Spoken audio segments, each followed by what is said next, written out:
Check out this Echeveria Mira. Look at the babies in there. Isn't it gorgeous? Look. It's like a ring around a rose. See, 1, 2, 3, 4. The reason why I'm here is because I want to show you something. I want to show you this beautiful, amazing grace. Yay! Look how beautiful she is. Isn't she amazing? Well, she was more amazing about 2 weeks ago. She was actually that color there. And I done a video and I deleted the video, which is silly, about comparing this amazing grace with this another amazing grace. Look, the two of them. This one is pink here. It's because it's been grown in the shade.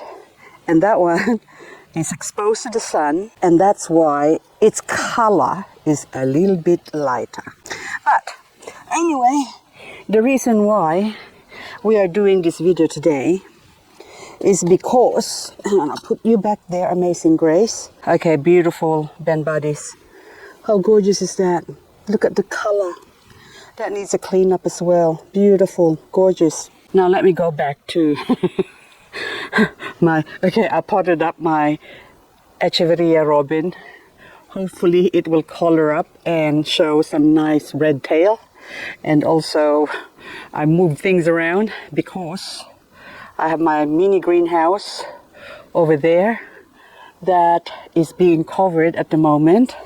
Hang on, I want to show you something. But before I do that, actually, I thought in this video we're gonna tackle Haworthia. So this Haworthia here has been exposed to the sun, but I think it's about time. I'll just take this out of here because this poor thing is now due for a repot. Look how beautiful that is. Oh my goodness.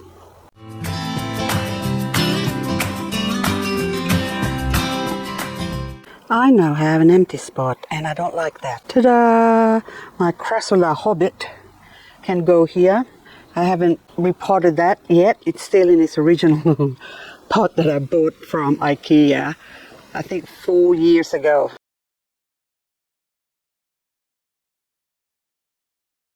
Is when I got this. Oh my goodness. And it has been living off the soil in that pot all this time. But this is not frost hardy. But I do want it to color up. Hang on. So I'm going to put it there. So now that spot is filled up. I feel better now. I've got another Crassula Hobbit here. That is green. So that's basically the same as the other one. When I got this one, they were both the same color. But because this has been living under the shelf for how many years now? Okay, so I'll just put it here to compare. See, look at the color. So this one is much, much greener, and that one has started to color up. And that's just going to get redder, brighter, prettier, because summer is coming. And this poor thing here, which is all green, I'm going to put it in my acclimatization area. Ta-da! Which is my greenhouse that I've already secured. I put a couple of wire in the bottom because the other day I uploaded a video and this mini greenhouse is a little bit wonky. It's about to fall off, so now I've secured it. So another wire in there, and then now she's all good. But anyway, I'll put this little curtain here for now, just so I can slowly introduce some of the succulents that are in there. Hang on. I don't know what it looks like there, but anyway, we're going to put this one here, or maybe even in the bottom here for now. Oh, hang on. Stay. There you go. Stay there. Don't move. Okay, I'll secure that one just so it doesn't fall off.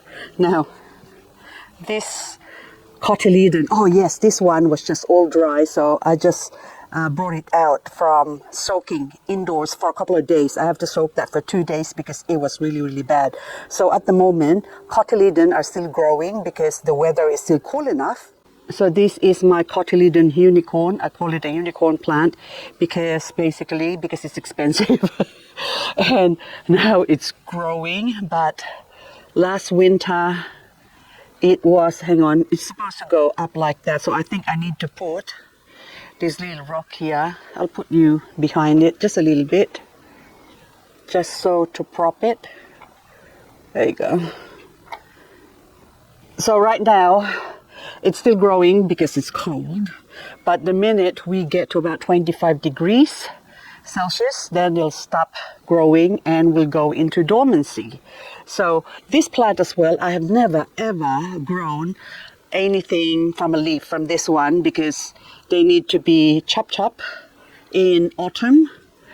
Actually, end of summer is the best time to cut them up. So if you are somewhere in the northern hemisphere or experiencing autumn right now, actually this is the best time for you to take some cuttings to get it going until winter, and then spring. When spring comes, they will just bloom.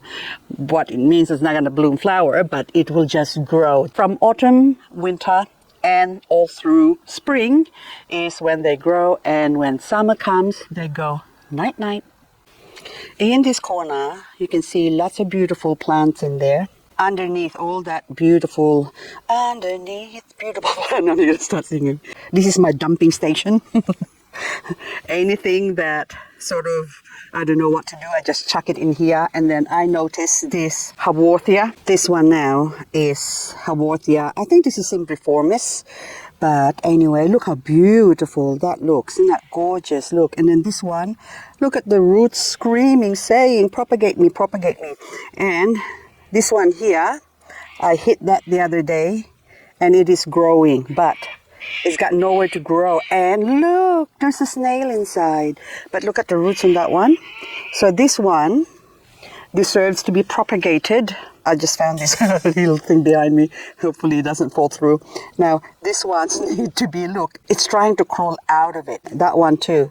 See, this is how easy Haworthia. Look at that. No soil, and it's just living off the aerial roots. So that goes to show that a lot of Haworthias will actually die if you water it too much. So they like to be dry. This is a good indication. Now, even this one now, this is like massive. Look at that, that's beautiful. Again, down in the bottom, no soil. Was tiny, all those roots. Oh, look at that.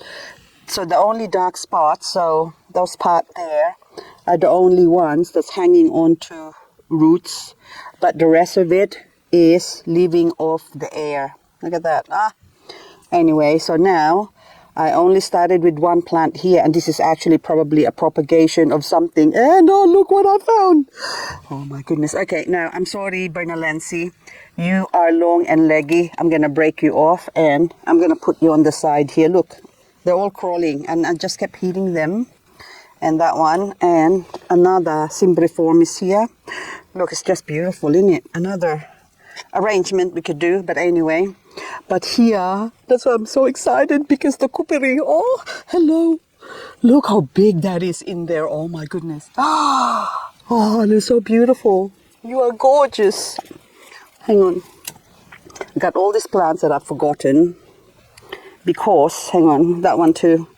Oh, poor Bernalensi, you're already trying to variegate because saying, I'm not getting fed here. This is actually a reverted variegated Bernalensi, and we might as well harvest them. Oh, look. They're just crawling. I'm out of here. There you go. Okay, very, very strong plant. I love them. Can't go wrong with Bernalensi. So if you haven't got a Bernalensi, might as well start with the variegated one, because variegated ones are now, you can get one head for $10 or even cheaper. I've seen them on Facebook. You got to go to Facebook. So you have to join the group mostly, or sales and stuff like that, group sales or succulent sellers. But before you buy anything, you have to just suss out the area. Just inspect and wait a while, see what's going on, because you can tell from how old I don't buy on anything that's still fairly new. So say for example, someone posted some cheap plants on it and they only posted it like a month or two ago or even 6 months. I don't buy from them. I need to get a lot of feedback and also shown sales and communications between seller and buyer. Then I buy from that. Or if not, I don't buy at all. And that's how you get scammed. There's so many scammers on Facebook as well. So that's how I find, look, just aerial. That's how I find my good sellers. And luckily, touch wood, I haven't been scammed yet. So, oh, I'm saying yet. No, I haven't been scammed, period. Oh, look, another. Oh, did I drop that there? But anyway. So, anyway, guys, this is just so amazing. Look at that. Oh, I love it. Oh, look. Anyway, I could put this up and take it to the market and sell a bunch. Oh, look at that. So I really need to redo this, my poor thing. And I'm trying to get into the coopery here. Look at that, beautiful. So, and even that one is trying to invade the space of this coopery. You have a boundary. You stay on this side and you stay on that side, but you want to crawl over on this other side, which actually is crawled over this side now. Look at the plant. Look at that. Because it's not getting enough light. They don't really like direct sunlight. But if you do grow them in the light, they actually become prettier. Anyway, there you go. And then that one, that's a prolifica. I'm just going to leave that there. And look, flower. And I should probably cross-pollinate this one with something else so I can have my own Haworthia hybrid. See, look at that. Oh my goodness. Look how much I've got. That's a lot. Look, my hand.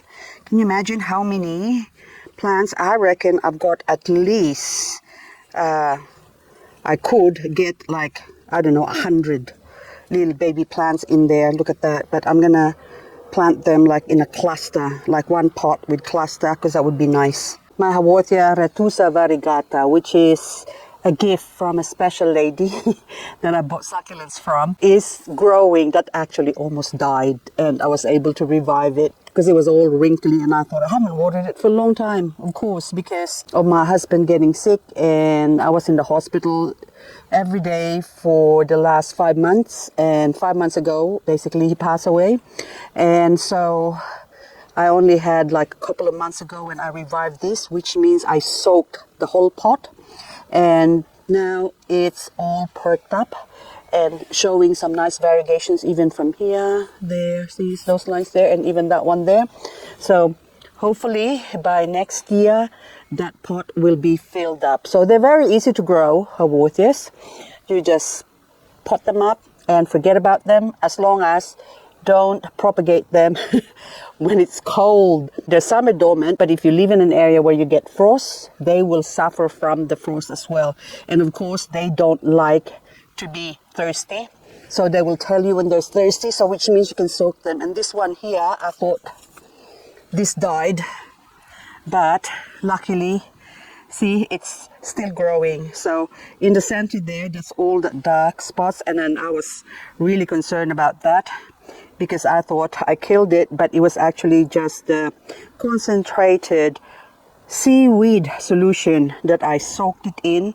But now the outer leaves has perked up, and there's still, I think, a couple, one, two, yes, maybe one leaf that's dried up that I need to pull out, but I'm not going to touch it. I'm going to leave it and give it a chance to recover its trauma. Poor thing. In this corner, I got another pot of coopery, silver swirl. So this one needs to be cleaned up.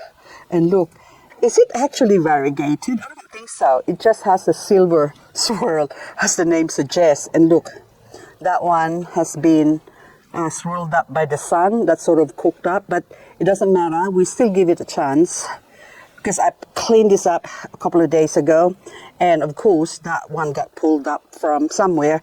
And look, I've got a fairy washboard here growing. Where's the rest of you? So I only have, oh look, another Haworthia. Anyway guys, I need to finish cleaning this up. And also today is bin day, so which means that's bin trash can. I have to take out the trash can because it's gonna get picked up tomorrow. So anywho, I'm gonna bid you adieu because I've got plenty to do. And also, hang on, I'll just put this away. And I would really like to clean up this poor thing here. So this is also a Cymbriformis. Actually, this was my mother plant. So that big pot that we just propagated or separated, that was ready, or that is ready, the baby, and this was the mother plant of it. So started with one plant, and then all of a sudden, many years later, you end up with hundreds of them. Anyway, guys, I need to remove this pot. And look, hang on, I was going to say goodbye, but I just want to show you what it looks like in there. See, the roots are all... So the soil hasn't been changed for, I think it's more than 5 years. It's got to be, this one's got to be at least 8 years, because this is still one of my original plant, 2016. So that's 8 years, yep. And now this one here, you can see that we can pull this out, and look, got roots and more. Oops. I have to let this dry up first for a couple of days before I pot it up. But that's all I've got for this video. Anyway, guys, thank you so much for watching. And look, are you aphids? No, it's not. It's just from this little rock that I've got here. Look, diamond. It's got diamond. Anyway, guys, that's all I got for you. And hope I see you on the next video. Okay, remove that one. And look, it's so pretty. I have to loosen you. I have to take off a lot of their babies. And also clean up this little mess here that I've got. Look at that poor thing. Look, it's so dry. But give it a chance and it will still come to life. Soon it will be alive. Alive. Alive.